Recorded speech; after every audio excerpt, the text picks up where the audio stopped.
Hi, I'm Karen Boshoff. And I'm Natasha Castelijn.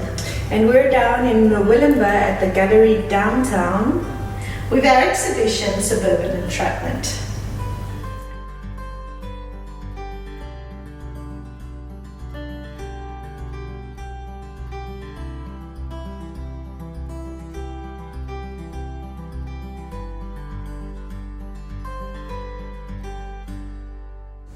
Red Tape RIOTS is a collection of photography that I've been taking for the last 2 years. As an immigrant in Australia, when I arrived in Australia, I was jobless, without work, and ended up helping my partner with his gardening business behind the mower.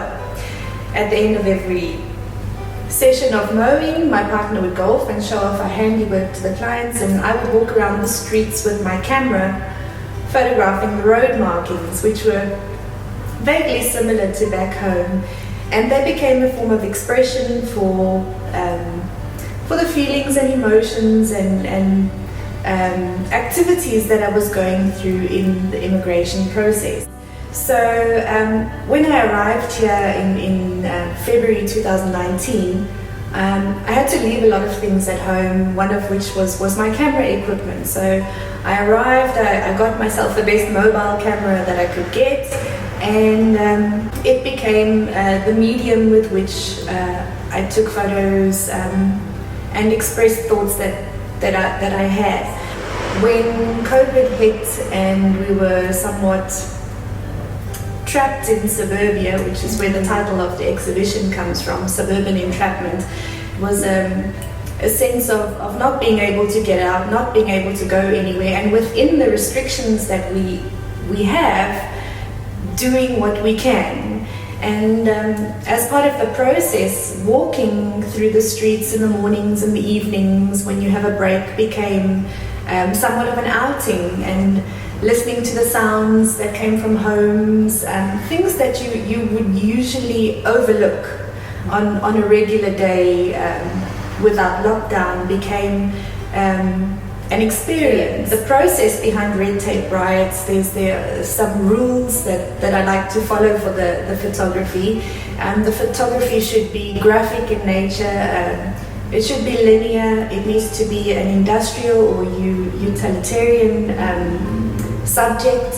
It has to be straight on, so there are no angles allowed, no objects allowed, no photoshopping allowed. You can crop a photo to a certain dimension, but you can't edit anything that was in the photo. So no liquefying or any of those things.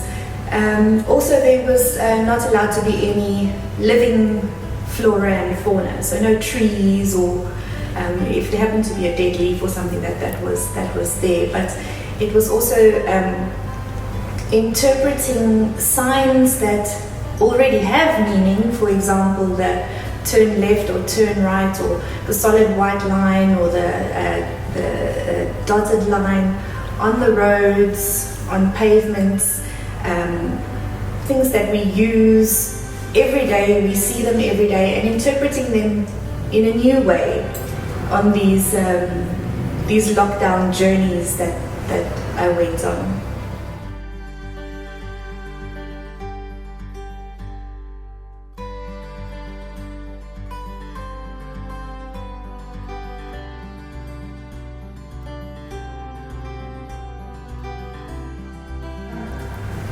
Bin Day, that's what my work is. My section of the gallery is called, and my collection of works.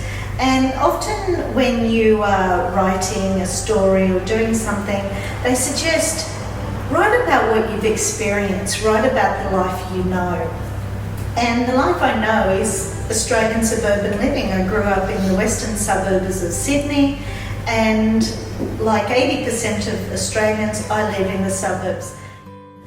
My work reflects a lot of things about the living in the suburbs, the consumerism of the suburbs, what's behind those perfect doors in the suburbs, the mundane living of the suburbs.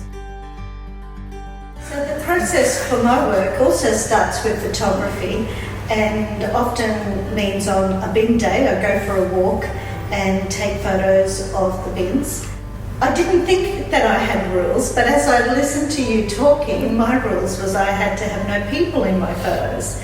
But the evidence of human life with the homes, the cars, the bins, but no people. And often, especially in these new areas, you don't see the people. They get up, they get in the car, they go off to work, they do what they need to do, they come home, they repeat. So there's that whole routine, the rituals of coming in and out, but you often don't see them unless, of course, they're manicuring their gardens or something like that.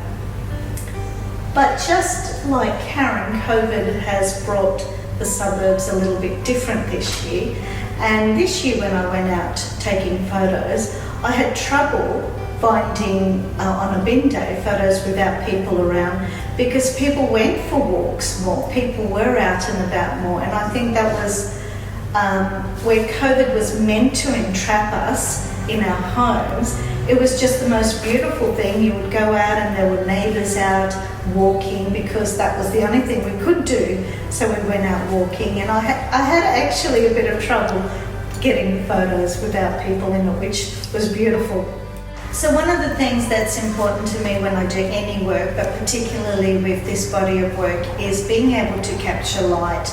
And so when I'm taking the photos, sometimes it's the time of day that's important to me, the way the light will shine on the bins or the cars or the street.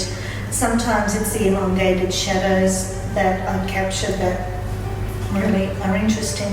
And light, if you think about light, in the darkness we don't see, but in the light is when we can see what's going on. And I want us to see and take the opportunity to see what's out there in the suburbs, to see the beauty around us, and we need that light to shine on it. And that's what my body of work is, to shine a light on the suburban living